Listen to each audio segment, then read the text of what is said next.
Polestar on nimi, mis vajab veel endiselt tutvustamist. Lühidalt on tegemist meeskonnaga, kes asus ehitama Volvo ringraja autosid, mis kasvas välja tehase meeskonnaks ja sealt edasi sportlike Volvode tootjaks, sarnaselt Mercedes AMG-ga või BMW M-osakonnaga. 2017. aastal ütles Geely ehk Volvo omanikud, et Polestarist saab eraldiseisev bränd, mis hakkab peamiselt elektriautosid tootma. Polestar 2 jagab sama platvormi Volvo C40-ga, aga mõõtmetelt on auto erinev. Ja kui Volvosid pannakse kokku Rootsis, siis Polestar pannakse kokku Hiinas. Ja tootja ütleb, et põhirõhk on pandud kvaliteedile.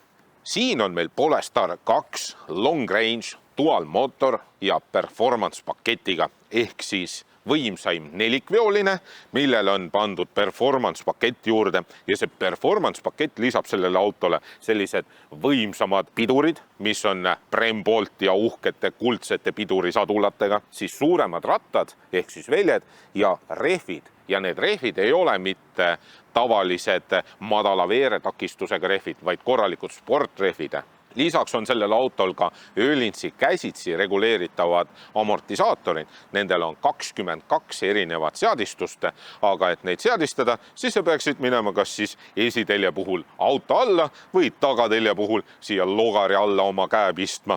Seega ma arvan, et väga mõni Polestari omanik neid reguleerima ei hakka, aga vähemalt sa tead, et sul on see võimalus olemas. Ja tuppa tulevad uhkemad kuldsed turvavööd, mis on ka jällegi selline äge lisa. Ja mõned ägedad faktid selle auto puhul. Kui sa näiteks pimedas sõidad, siis siia klaaskatusele projitseeritakse Polestari logo, et siis teised näeksid pimedas, et sina oled ikkagi sõitmas. Ja järgmine äge asi on see, et esimestele ustele lisatakse sellised kleepekad, mis siis näitavad aku mahutavust ja auto võimsust. Ja kolmas äge asi on see, et kui tavaliselt nüüd on saanud trendiks see, et keskmisel peeglil ei ole raami, siis ei ole ka välimistel peeglitel siin autol raami ja neid peegleid reguleerides ei liigu see peegliklaas, vaid kogu see peeglikorpus, mis on ka jällegi visuaalselt äge touch. Ja muus osas näeb see auto igati tore ja äge välja, mis ei karju eemalt ka, et tegemist oleks elektriautoga. Polestar 2 on 2 pagasiruumi. Siin ees on umbes 20-liitrine pagasiruum, ehk siis siin on piisavalt palju ruumi laadimiskaablitele ja tegelikult mahub siia ära ka klaasipesuvedeliku kandku ja tegelikult mõned asjad veel. Äge on ka see, et selle pagasiruumi põhja all on kõik niinimetatud hädaabivahendid ehk siis ohukolmnurk, veoaas ja rehviparanduskomplekte ehk siis sa ei pea neid tagant minema otsima. Kuna tegemist on luukpäraga, siis on tagumist pagasiruumi praktiline kasutada ehk siis sul on võimalikult suur avaus, kuhu tõsta suuremaid asju. Ja pagasiruumi mahuks öeldakse 440 liitrit. Siin on Volvole omane selline pagasiruumi jaotaja, kuhu külge saad panna näiteks rippuma poekotid ja kui sa tahad veel mõningaid asju ära peita, siis selle põhja all on veel omakorda üks laegas, kuhu saad suuremaid asju peita. Seljatoed saad alla klappida 60-40 suhtes ja on olemas ka suusaluuk, mis on üpris väike. Ja kui tahad aagist vedada, siis Polestar 2 on võimalik vedada kuni 1,5 tonnist piduritega haagist. Proovisõiduks on meil 2021. aasta dual motor long range performance, mis arendab tänu 2 elektrimootorile 300 kilovatti ja 660 newtonmeetrit, 75 kilovatt-tunnine kasutatava mahuga akupakk ja nelikvedu.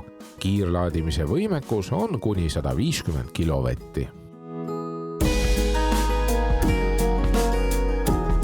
Polestar on oma sõiduomadustelt selline sportlik auto, vedrustus on jäigemapoolsem, need pidurid on hästi võimekad, aga piduripedaalile tuleb ikka korralikult jõuga peale vajutada. Ja seda seetõttu, et nendel elektriautodel piduripedaal ei ole ikka päris selline, nagu on sisepõlemismootoriga autol. Ehk siis, kui sa õrnalt peale vajutad, siis tegelikult elektrimootoritega pidurdatakse ja siis, kui sa ikkagi tugevamalt pidurit juba vajutad, siis hakatakse õigete piduritega seda autot seisma jätma. Kurvilisel teel on sellel autol pidamist rohkem kui su julgust ja tegelikult, kui sa suudad selle auto sinna piiri peale viia, siis pigem sa tunned kerget alajuhitavust kui ülejuhitavust. kurvides on kerekaldumised ikkagi üpris suured, aga mitte midagi ohtlikku, mitte midagi sellist, mis muudaks sinu enesetunnet siin rooli taga kõhklevaks. Sa oled väga julgelt ja kindlalt siin rooli taga ja võid väga julgelt ja kiirelt erinevaid kurve läbida. Roolitunnetus on üpris selline sünteetiline, ehk siis selline tunne, nagu sõidaks mõne simulaatoriga. Ja selle rooli jäikust on võimalik reguleerida ja kui sa selle kõige jäigemasse asendisse reguleerida, siis on selline tunne, nagu keskasendis tekiks kerge tühimikke. Et kõige parem roolitunnetus selle auto puhul on ikkagi nii, kui jätta sinna keskmisesse ehk siis normaalsesse asendisse. Ka kiirendus on sellel autol üpris muljetavaldav 4,7 sekundit, mis nüüd elektriautode maailmas on selline keskpärane, kui ma arvestan seda, et siin mõned kiiremad elektriautod suudavad isegi alla 3 sekundi 0-100 kiirendada, aga samas 4,7 on täiesti piisav ja kellelegi jalgu nüüd küll ei jää. 2 täiskasvanut mahuvad siia tagumisele istmele üsna täpselt ära. Põlveruumi on natukene rohkem, põlved ei ole vastu istet, jalgasid ei saa esimese istme alla panna, kuna esimesed istmed on niivõrd palju madalamal, mis on minu arvates hea, kui ees istuda. Ja pearuumiga on niimoodi, et kui ma täitsa sirgelt istun, siis pea on vastu lage. Istud üsna madalal, istme põhi on keskmise pikkusega, aga kuna sa istud kükakil, siis jalad on parajalt toetatud ja seljatugi on üpris püstine. Käetugi on olemas, käetoel on 2 topsihoidjat ja need topsihoidjad on niimoodi paigutatud, et ma saan nii topsihoidjaid kasutada kui ka käetuge kasutada. Ehk siis topsid ei jää küünarnukile ette. Istmesoojendused on taga olemas, on ka USB laadijad taga olemas ja huvitav asi on see, et sellel elektriautol on selline kõrge kardaanitunnel, mis siis võtab natukene ära jalaruumi. Kooste kvaliteet on selles autos tõesti väga hea. Midagi ei nigise, ei nagise, kõik vahed on ühtlased, kõik näeb hea välja ja kvaliteetne. Materjalid on väga rohelise mõtteviisiga siia valitud, ehk siis istmed on tehtud PET-pudelitest, põrandavaip on valmistatud vanadest kalavõrkudest ja üleüldse kõik on selline rohelise hõnguga. Muidugi ka ilusti pehmed materjalid. Kõrge keskkonsool meeldib mulle eriti palju, see tekitab sellise sportliku tunde, lisaks ka madal istumisasend. Need istmed on reguleeritava pikkusega, ehk siis sa saad oma jalgu korralikult toetada. Istme küljed on paraja külgtoega. Kohati tahaks, et siin ülemised võiksid olla natukene suuremad, aga samas ma tunnen, et ma olen selles autos korralikult istme küljes kinni. Samas need istmed on ka jäigemapoolsed, aga need on jällegi head pikemateks sõitudeks. Ruumi on siin rooli taga piisavalt, pearuumi on küllaga, põlve- ja jalaruumi on ka küllaga ja rooli suhtesse istud hästi mugavalt. Näidikute paneel on suur digitaalne, aga hästi minimalistlik. Saad siia panna näitama kas siis kiirust ja sõiduulatust või siis saad ka navigatsioonikaardi siia panna Google Mapsilt. Multimeediakeskus on Google autolt, ehk siis siin on kõik sellised asjad olemas nagu su Android-telefonis, ehk siis äpipood, Spotify, Waze, Google Maps, kõik sellised asjad. Apple CarPlay on siin ka olemas, see on juhtmega, aga samas mulle ei meeldi, kuhu on paigutatud see USB pistikupesa, see on täpselt siin keset laegast ja siis see juhe on kogu aeg sedasi püstiselt siin rippumas, et see pistikupesa võiks olla natukene mujale tõstetud. 2 topsihoidjat on ka olemas, üks on siin käetoe ees ja teine on siin käetoe sees. Ja see käetoe sees olev laegas on üpris väike. Siia külje peale on tehtud ka sellised väiksed laekad, kuhu saaksid panna kõik vajalikud asjad, mis sa pükste taskust leiad ja kindalaegas on ka üpris suur ja praktiline. Lisaks on sellel autol ka veel Harman Kardoni helisüsteem, mis mängib mõnusalt mahlakalt ja valjult.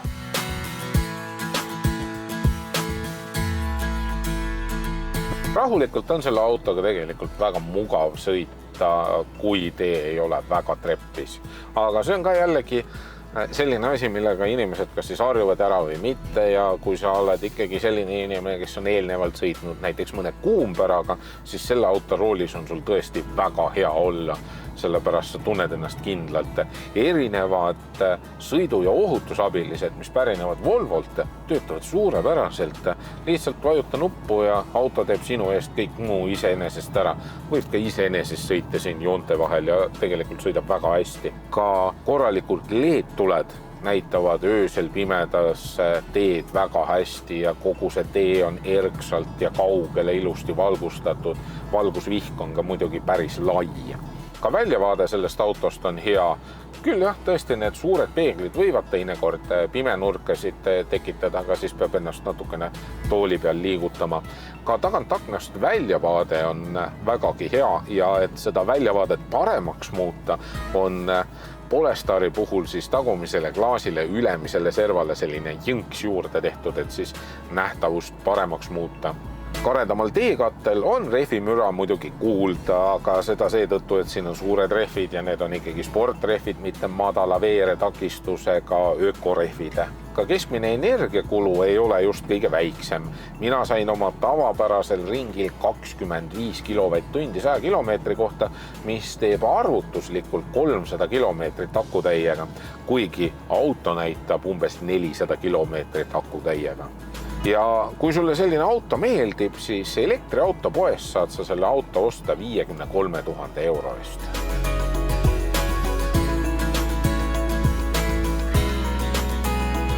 Polestar 2 on lõbus ja sportlik elektriauto, mis parajalt praktiline ning vägagi nägus.